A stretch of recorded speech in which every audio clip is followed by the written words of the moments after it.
Kia ora koutou. Welcome to another edition of the Hot Air Sports Podcast, another World Cup edition with me, Macca, and my good mate Mahona. How are you, buddy? Oh, mate, I'm great. I'd be better if I was English, though, wouldn't I?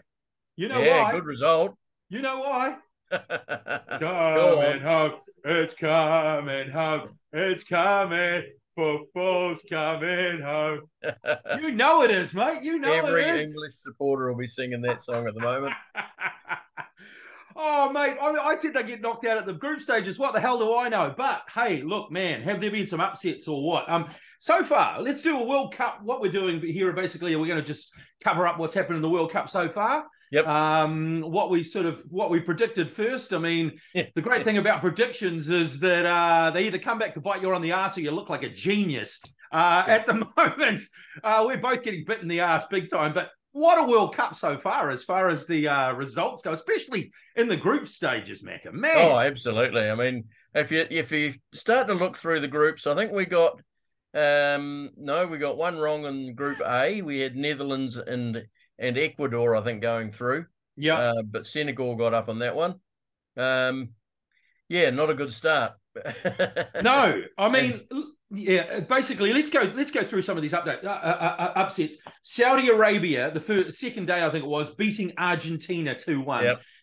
That was a massive turn up for the books. I mean, both you and I both predicted Argentina would win the whole tournament. Saudi Arabia beat Argentina. Incredible result, that one. Oh, unbelievable. I mean, Argentina got off to an early lead thanks to a Messi penalty. Yep. And, we're just strolling through the game. We've got our 1-0 lead. We sit back. Oh, they've equalised. Yeah. Oh, they've gone ahead. Oh, we've lost.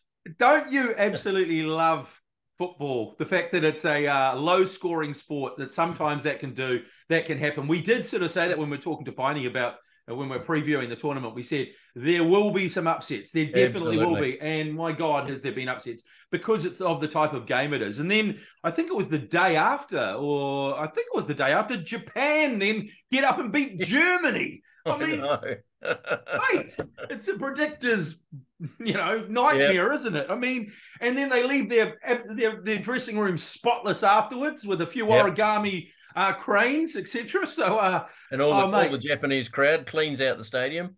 Incredible result, that one as well. I mean, Germany, once again, it was, 1-0 up and then strolling around looking good, and then bang, bang, a couple of goals at the end for Japan. Absolutely crazy. And then, carry on. Yeah, and then we had Morocco beating Belgium. I mean, Belgium, the top-ranked team in the world, turn up for the books. Morocco playing like Brazil in that game. Oh, totally. Hey? Totally. And I mean, you look at Group E, and for about 60 seconds there, it looked like Spain and Germany were going out. Yep, it did.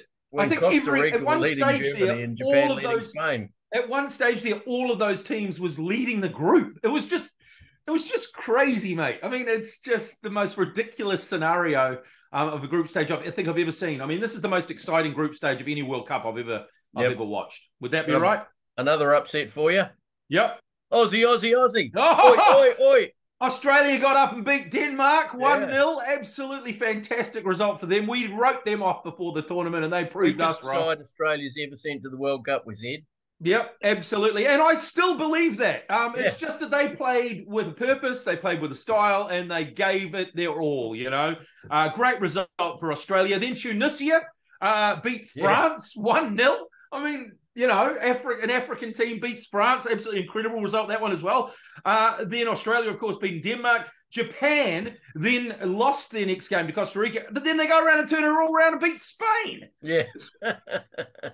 What is going on? I think those last two games you mentioned, the Tunisia, France, and the Japan, Spain. Yep.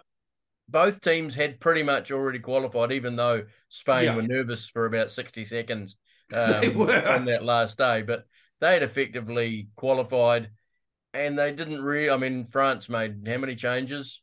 Yeah. Same with Brazil losing to Cameroon. They made 9 changes. Yeah. France played every single player in this tournament except for their third string goalie. Is that right? Yeah. Yeah, incredible. But they bit them in the bum because they lost. Yeah. Incredible result. And then the biggest result, perhaps the biggest result of all, I mean, Japan beating Spain. Yeah, like we say, there wasn't a lot of jeopardy on it for Spain, but there certainly was for Japan, and Japan qualifying. And then perhaps the biggest result of all, the first African nation to ever beat Brazil at a World Cup, Cameroon, get up and beat Brazil 1-0. Yep. A great goal too in injury time to win it. Unfortunately, the captain took his shirt off. He'd already been booked. So that means he gets the red card. Was that the shirt off? Was that the but he dumbest? He didn't seem to mind. He sort of. I thought maybe he took off his shirt knowing that he was going to get the red card, but that would be the dumbest red card of all time. But because they could have pushed and got another goal and maybe qualified as well after that goal. So yeah, possibly. But the referee seemed as if to say, I don't really want to send you off, but I have to.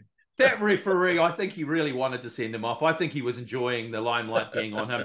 Some of these referees, let's not go there. And then, if you had told me before the tournament, mate, that Suarez would be in tears as Uruguay beat Ghana 2-0, what the hell's going on there? Uruguay out of the tournament. They played really badly in the first two games. They played quite well in that last game, finally coming to the party. And they had some terrible refereeing decisions go against them in that game as well. And then they decided, we'll attack the referee at the end there. I think a lot of them thinking this is our last chance at a World Cup, Cavani, Suarez et al. But so Uruguay out. And what all that means in the wash, what that all means is that giants Germany, Belgium, and Uruguay all knocked out after the group stages. I don't think any of us predicted that. And along with dark horses Denmark and Serbia as well, who were both predicted to be dark horses in this tournament, all of those teams knocked out, meaning that Senegal, USA, Poland, Australia, Switzerland, and South Korea all qualify for the knockout stages of this FIFA World Cup. Mate, what a tournament. And first time in, 5 World Cups that Mexico haven't made the round of 16. No, and they could have. They could have in that last match if they had nicked another goal as well. That was a crazy set of results as well. So man. So that was the first half of the tournament. Absolutely crazy. I've never seen anything like it. Since then, it's turned around. It's been a tournament of two halves. Yeah. I actually texted you after the group stages, didn't I? And I said, well, what do you think, mate? Do you think there's going to be a new World Cup winner this year with all the upsets going on? And a lot of people are saying, maybe that will continue. You text me and said, nah, mate, the cream will rise to the top. Yeah. And you've been proven right so far, haven't you? So far, so good. Yeah, although Australia did give Argentina a bit of a fright yesterday. Coming back with that late goal. I think they've given it an own goal, which I think you've got to feel sorry for Craig Goodwin having a crack from where he did. Yeah, it was a bit of a deflection, but you could still say it was heading goalwards. Oh, definitely. And when they scored that goal, it was cat amongst the pigeons time, wasn't it? I mean, Argentina looked like they were so cruisy before that, and then the opportunity for the young boy that looks like he's going to Newcastle United to win it with the last kick of the match. Oh my God! How close was that? That was a great save by the keeper. Oh, wasn't it? Only just caught the bottom of his arm. Bottom of his arm, I know, as he was going down. Great save by the Aston Villa keeper there. No, absolutely. He got the congratulations from his teammates, didn't he? So Argentina do the damage against Australia. In the earlier game yesterday, the Netherlands beat the USA. I thought the USA were kind of naive, especially in the first half. Got broken down the sidelines a couple of times by the wingbacks of the Netherlands and got caught out for cutbacks, and they were 2-0 behind. The USA did pull a goal back, but I just that goal by it was USA, a bit of a lucky goal, really, wasn't it? It was kind of strange. It was a back heel into the ground, which bounced over his head. Never seen a goal like that ever before in my life, but no. It was a goal, and it sort of made it a little bit nervous there at the end, but as the USA pushed forward, the Netherlands broke, didn't they? And they got that last goal. So, So, and you'd have to say comprehensive victories for France and England this morning. Definitely. France 3-1 over Poland. Poland, scoring in the 9th minute of injury time with the Lewandowski penalty. Yeah. And England 3-0 winners. Harry Kane finally gets on the score sheet. Obviously. Yeah, he does. And didn't they play well? And I loved Jordan Henderson and Jude Bellingham having a little Liverpool mind meld after that first goal, mate. I love it. Brickham to Liverpool. That was lovely. That was lovely to see the link up there. And Jude Bellingham, mate, for a 19-year-old kid, the way he talks, just the way he talks. I mean, regardless of the way he plays football, I saw his interview afterwards. He was just incredibly succinct and professional, and he just talks with such wisdom, really. Yeah. And then after the interview, he said, "Oh, thank you very much," and shook the lady's hand. I was like, "My God, you don't get too many footballers like him at 19 as well." Yeah. What a player! What a future for the man. Just hope he comes to Liverpool. Just hope he ends up in a red shirt. Wouldn't that be nice? With a live bird on the front, that is. So that's absolutely. That set up two cracking quarterfinals, isn't it? Netherlands playing Argentina in a repeat of the 1978 World Cup final in one quarterfinal. And at the other end of the draw, we've got France taking on England and the Saxons versus the Gauls, as I'm calling it. In the other quarterfinal, two absolute crackers there, mate. You want to pick some winners in those two? What do you want? Well, you look at the left-hand side of the draw. Winner of Japan-Croatia. I can't pick that one. I was just listening to Ricardo Ball on SENZ, and he's predicted a 1-1 draw with Croatia going through on penalties. Okay. Well, I've actually made a little TAB bet on that game. Have you, Justin? I have. I thought it is a pretty even game, but the TAB haven't got it even, so I thought I'll go on the team that's got the best odds. So I went on Japan head-to-head, 375. That's to go through at any stage. So it's not a bad bet. Pretty good, eh? I thought that was worth a $20 punt. So I'm on Japan. You'd expect Brazil to get through over South Korea. You would. So that could set up Brazil versus Croatia or Japan. Again, I'm not keen to pick that one. On the other side of the draw, you've got Morocco and Spain. That will be on Tuesday morning. That's a tricky one, man. Everyone's picking Spain. I reckon Morocco could be in for an upset there. They've been playing some great football. And can't see it. Think Spain will go through, and I think they're going to meet up with their near neighbours, Portugal, who play Switzerland. That will be an interesting game, I think, too. Wow. And what did you think of that? Your good friend, Mr. Ronaldo, trying to claim a goal the other day? It's pathetic, really. I mean, it's like you've scored 1,000 in your career and you're yelling, "Oh, it hit my hair." And then Piers Morgan coming out and saying, "Oh, give it to him." But what I thought was more pathetic was his dive for the penalty against Ghana. I mean, that was just disgusting. And the way it was given, and they didn't even really take it up to the VAR. What the hell happened there? I don't even read. The VAR and the refereeing in this tournament has been questionable, to say the least. Would you say? Oh, some of it's been terrible. Absolutely terrible. Especially the VAR, because it's almost like they've been given flash new toys to play with, and I want to play with it, and I want to tell you about it. I want to tell you everything that's going on. It's like, can you just stick to your knitting? You know, I don't know what's going on. What the things are. What about the extra time that's being played at the end of the 45 and the 90, like playing an extra 8 minutes or 12 minutes? Good on them. You like that? You like absolutely. that? So do I. I love it. I was gonna say. Yep. No, absolutely love it.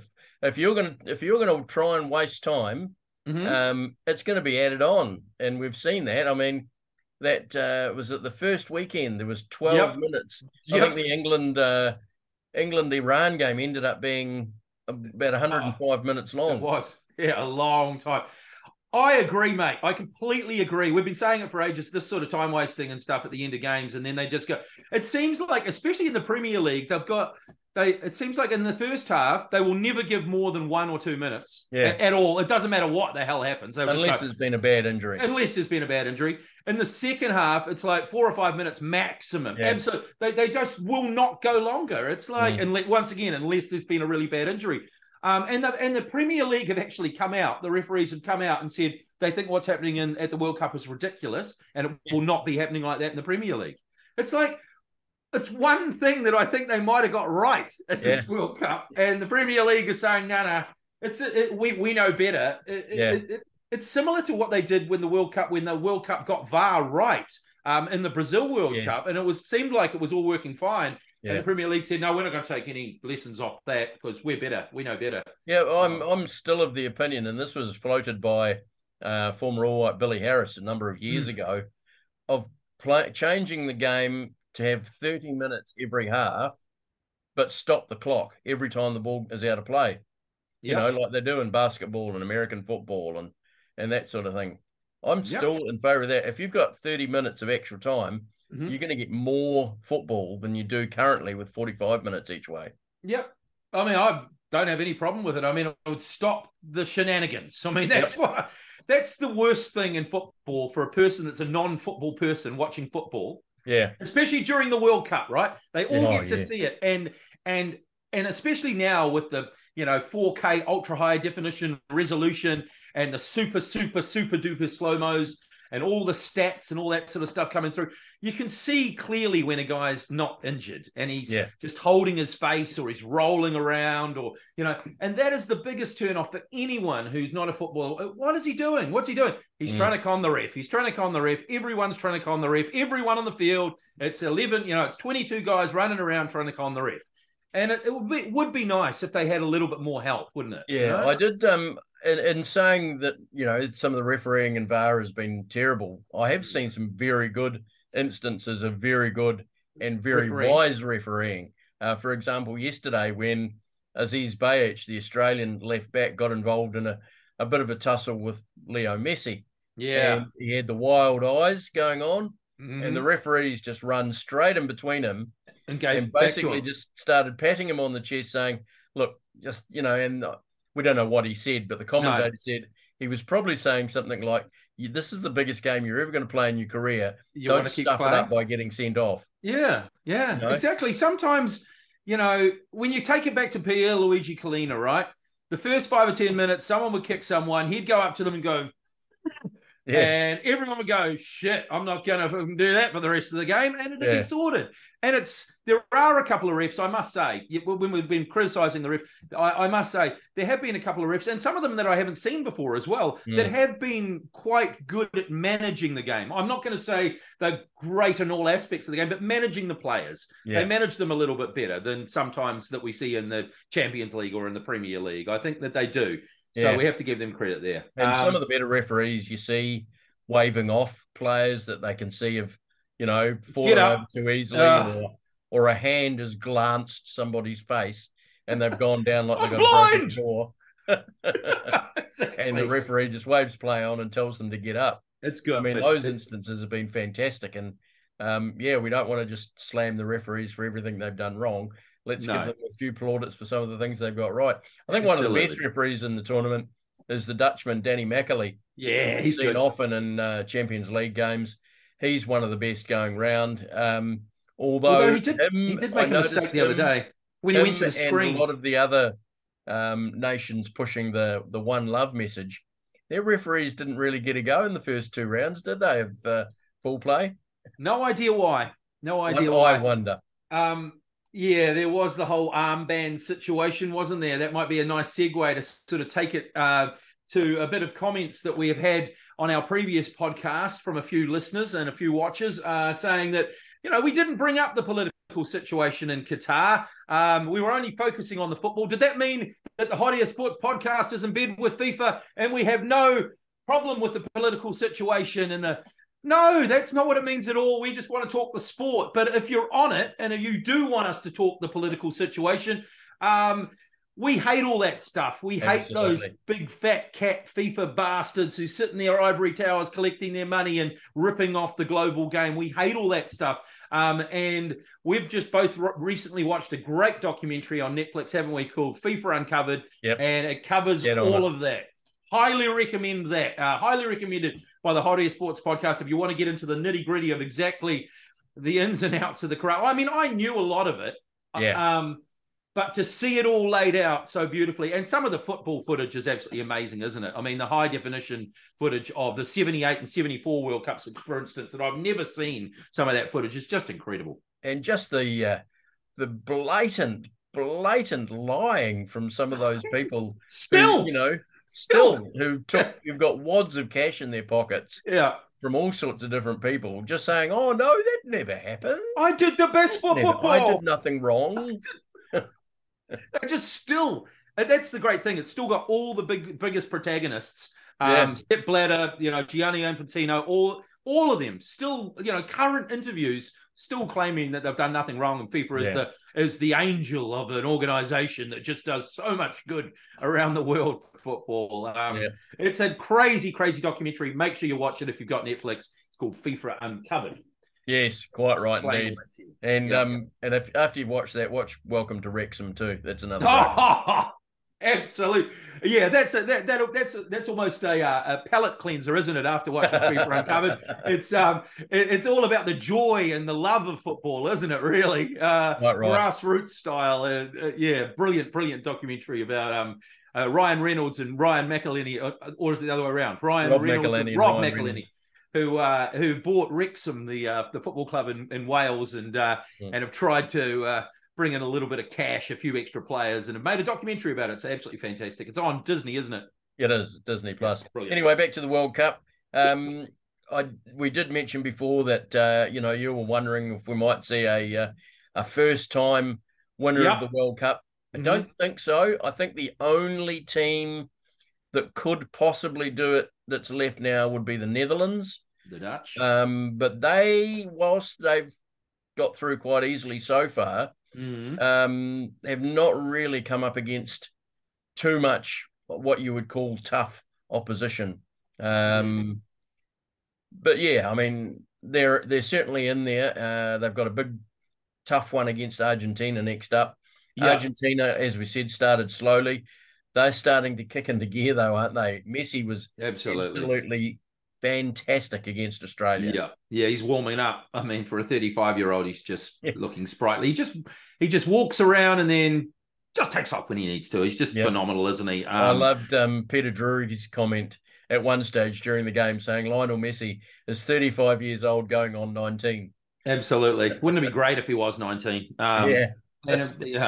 Just phenomenal. But I mean, when you do look at the draw, well, obviously 4 first-time winners have been knocked out in the first round. I mean, so there's 4 teams for you. The only teams that haven't won it, like you say, Netherlands, probably the strongest of the bunch.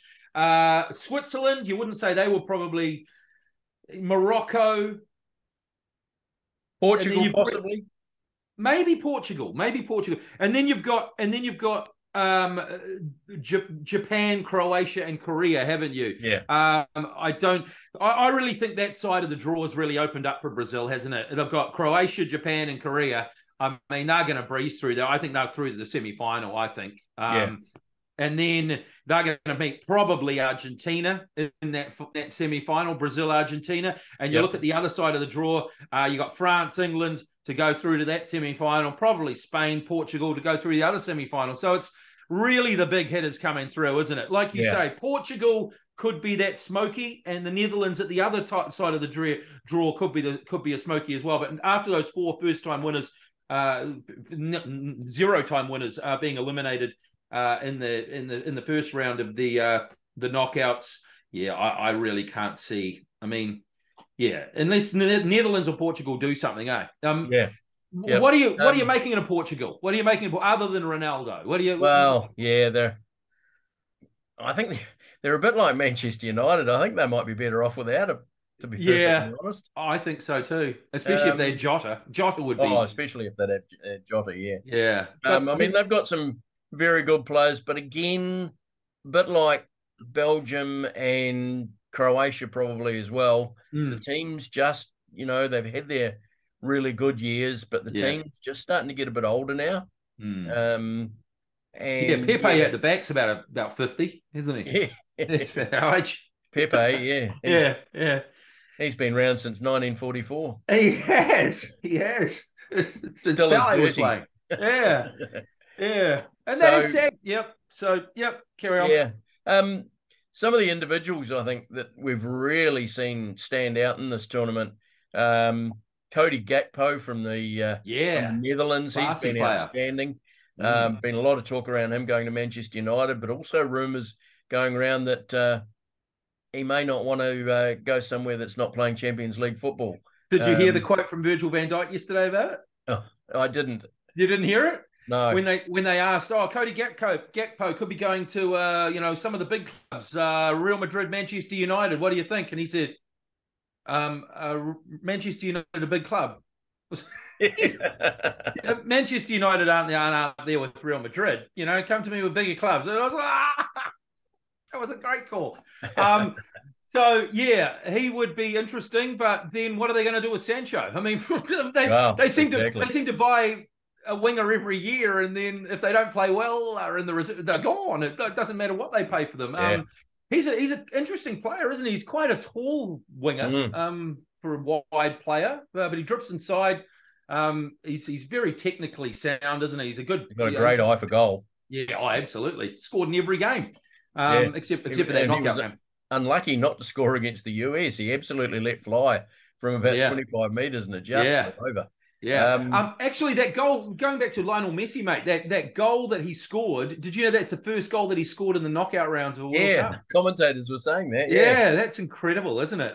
But what a great goal that was as well, the Messi goal, wasn't it? I mean, he took the free kick and then he touched it 3 times before he knocked it in. And the way he took it down when that rebound came, it was just so beautiful. And then he transferred the ball. He's just a maestro, isn't he? And he nearly had another one too, just narrowly missing the top corner. From again that inside right channel. Yeah. The other Argentinian that's impressed me has been Julian Alvarez. Oh, okay. Julian Alvarez, very, very good for Manchester City. I do like him. He reminds me a lot of Joe Aguero. He's going to be a superstar, mate. Yeah. But also that Enzo Fernandez in the midfield, he scored that cracking goal in the group stages. He's from Benfica. I think he's only been there for 1 year. There's already rumours that he's going to be coming to the Premier League as well. And if we miss out on Jude Bellingham, mate, he could be one to look for. Yeah, and I mean, Argentina's full of players that have been playing well. The other one is that, and I hope I pronounced this correctly. Go on. Alexis McAllister. Yeah, I think you got it right. I think Strange name for an Argentinian, isn't it, mate? Well, apparently his father, Carlos McAllister, played for Argentina against Australia, funnily enough, when the qualifying for the 1980-something World Cup. That's right. That's right. Crazy. Yeah, McAllister in the Argentinian side just seems strange, doesn't it? He honestly, Brighton, man, they've got some players. They've had some. I think they're the club that scored them. Well, it was until the knockout rounds. Anyway, scored the most goals at the World Cup. Of course, a number of players from South America there. The Estupidan or whatever that a guy. I still can't say that guy's name. Estupinian. There's probably about 4 or 5 different ways you can say that guy's name. But man, those they were impressive, weren't they? The two Brighton midfielders. Yeah. Yep. What about Brazil? Anybody from Brazil stood out for you? Richarlison. I mean, that first goal was great, but now he's injured. I don't like him as a guy, but I mean, that first goal he scored was absolute stunner. Not too many from the third game, although Martinelli, I mean, that guy, wow. Yeah. I mean, he's such a great player. They've got so many great players that could come off the bench and make a difference, don't they? I think that's the main difference between them and every other team at the tournament. Maybe apart from England. And that's the thing. Going back to the English side, when I said they'd be knocked out after the after the group, so I've got to give myself an explanation here. I think there was a bit of facetiousness in your prediction of them not qualifying. Just a little bit. It's really my dislike for Gareth Southgate. I just think there's no way that a team with that much talent shouldn't be doing as well as they're doing.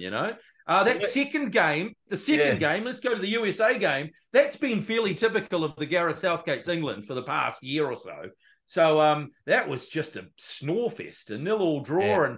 And let's look at their whole games all the way through. Iran played brilliantly for 90 minutes. Smashed it. That's how they should be playing. Against USA, awful for 90 minutes. Terrible. Third game against Wales. Yep. Awful first half. Did what was needed in the second half. Brilliant second half. Brilliant. Yep. Absolutely. I was texting a friend during the first half of that game. Rashford. Get rid of Rashford. Get him off. Looked awful. Mr. Sitter 1-on-1 in the first half. where Yeah, he's yeah, waited too long to shoot.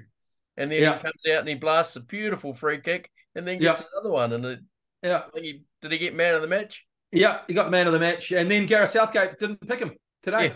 Yeah. So I mean, you can't win if you're Marcus Rashford. I think he came on in the second half. I think he picked, but it was hard to argue when they won today. But Rashford, he looks like set that second half. Wow, I mean that was the old Marcus Rashford, wasn't it? Yeah. I mean, showed what Yes, he I've can not do. seen the this morning's game yet, but I will have a bit of a look at it, a little sneaky this afternoon. Yeah, you should, And I was mate. glad that Phil Foden and Bukayo Saka both got picked. I think they're fantastic players, and there was rumours going around last year that Saka might end up at Liverpool, but that There hasn't happened. was. I wish we got him. They won't get anywhere near him now. I mean, Foden wasn't for the first two games. Yeah. It was almost like Southgate was pressured into picking him. He has to be in the side every bloody game. I mean, he's just got so much technical ability. He set up, was it the second goal today or the third goal? Anyway, he set up one of the goals today with a beautiful run down the sideline and just beat a couple of men easy and provided a lovely cross. He's a hell of a player, mate. He's a once in a generation. Yeah. Him and Jude Bellingham really are the two generational talents in that side for me. They're going to be in the England side for the coming 10, 20 years, really, aren't they? Both of them. Well, can you see a three-man midfield for England comprising Bellingham, Foden, and Harvey Elliott? Wow. You can only dream, can't you? Yeah. Hey? Yeah, no, it's phenomenal. Quite right. So we're going to pick a winner? We're going to pick a winner then? We're going to pick a winner of this World Cup? Let's pick a final. Let's pick a final and a winner. I think the best you're going to get out of me is a final. Don't know if I can pick a winner. Okay, give me a final. I think it's going to be France and Argentina. Yeah, I was going to say France, Brazil. I mean, I'm not backtracking. I've still picked Argentina to be but after the three games, I just think all areas Brazil look awesome. And the Argentinian defense has got me a little bit worried. The way that Australia came at them a little bit yesterday. So I think that would be what my pick would be. But it wouldn't surprise me to see Argentina win the whole bloody thing. So, and there was a time traveler thing, wasn't there, going on? The time travelers come to and said that that Brazil beats France in the final. So I have to go with the time traveler, mate. Well, there is that. Or there was the other theory that in 1978, Mario Kempes missed a penalty in the third game of the 1978 World Cup. Argentina went on to win. In the 1986 World Cup, Diego Maradona missed a penalty in the third group game. Argentina went on to win the World Cup. Lionel Messi missed a penalty in the third game of the group stage. He did. Question mark. He did. A friend of ours, Clint, has come up with an idea for the World Cup final, and it can happen. And I think it would be quite apt if it did happen. It would be nice to put all the arguing online and everywhere else throughout the world for the last 20 years to bed, wouldn't it? That would be if Argentina played Portugal in the final. It can happen. And so that we can have a Messi versus Ronaldo final, we can finally put it all to bed. Who's the greatest player of all time? That would be quite nice, wouldn't it? That would be quite nice. It would be quite nice. Yeah. Well, that's pretty much this World Cup covered off for the moment. Of course, we've got more round of 16 games and then the rest of the knockout phases to go. Looking ahead to the next World Cup, I noticed that, which is going to be played in Canada, the USA, and Mexico, and it's 48 teams. 48 teams, yep. Basically, 1 in 4 of every team in the world is going to be there. Yep. And it's the first round is groups involving 3 teams. So they can't play the last group game simultaneously with the other group game. That's interesting. Yeah. So what they're talking about is to avoid collusion. Yes. Is that if a game's a draw, they then have a penalty shootout in the group stage. Now, my problem not if the teams are tied at the end of the group stage. You're talking about they're still going to have So you could have 3 penalty shootouts during your group stage. Theoretically, yes. Oh, hang on. How many games do you play in the groups? You only play 2 games, wouldn't you? You only play 2 games, yeah. Yeah. So you could have 2 penalty shootouts in your group stage. So if, say, for example, it's Brazil, Australia, and Belgium. Yep. And Belgium and Brazil both beat Australia. Yeah. And then to make sure they go through, they have a draw because 2 of the 3 teams go through. I don't know why, but anyway. So Brazil and Belgium would just need to draw to go through to the next round. Yes. So to avoid that, they want to have a penalty shootout. Okay. I see my what problem. My problem with this is, before you go, yeah. My problem with this is, isn't it far easier to collude in a penalty shootout than over a 90-minute game? Even easier, isn't it? I mean, if you're not stopping anything. Really? And the other thing is you're actually taking away from the contest that it's supposed to be deciding which is a game of football. You're actually taking away, you're making penalty shootout almost more important. So and you're right. It's a hell of a lot easier than over 90 minutes where a million things could go on in a game of football. Let's make a goal. Let's get a goal scored. For the goalie to just go, well, I'm going to dive to the right, you kick it to the left. It's a hell of a lot easier to rig a game, isn't it? So, but that's okay, mate, because rest assured that the boffins at FIFA, because they're so bright, they'll come up with a great solution that everyone will be happy with by the time the next World Cup rolls around. Everyone will be absolutely stoked. I'll tell you what, though, that World Cup, Mexico, Canada, and the USA, that'd be a bloody good World Cup to go to. Oh, absolutely. Yeah. Should we start saving our pennies, mate? Hot Air Sports Podcast is live. Travel. We'll do it. Have we'll travel, mate. We will travel. Yep. Yeah, live. We'll send back live podcasts. That's right. From every Houston, day. From Tournament Central in Houston. We certainly will. Coming to you live and loud from hot and sticky Houston. Beautiful. I look forward to it. We're doing it, mate. We're doing it. Anyone out there wanting to sponsor us? We're willing to travel business class. We don't have to travel first class. Yeah, business class is fine. That's fine. Yep. And we've got a few years. You got a few years to put it in your budget now. You can write it off. I'm sure you can. Absolutely. So Absolutely. Before we leave, I know you've something's happened over the last week, and you want to talk about it, don't you, mate? I do. Very sad to hear of the passing of Sir Murray Halberg. Got to work with him when I was with the Halberg Trust. Crikey, it's over a decade ago now, back in 2010, a long time ago, 2010, 2011. Got to know Sir Murray quite well. Just a wonderful, wonderful, wonderful man. And his vision to try and create opportunities for disabled people in sport didn't help me as a kid, but it certainly has helped a lot of other kids achieve their dreams and attend Paralympics and the like. And was just one of those really, really good souls that was more interested in everybody else than himself. Yeah. And I saw him after I'd finished at the Halberg Trust, after my hip operation that didn't quite go so well. I was medically retired by the trust, and I saw Sir Murray, or Muzza, as he liked everybody to call him, came up to me and said, "Oh, how am I going?" Asked how I was going and did I have a new job yet, and he was genuinely interested in how I was getting on. And there's not a lot of people around, that are as famous as him and are just so humble. So the world and New Zealand has lost a true gentleman. Rest in peace, Sir Murray. Absolutely, mate. I can't say anything else other than, man, what a great guy. I mean, you got to love people that give so much of themselves to other people, and he was definitely that. And of course, let's not forget what a great athlete he was.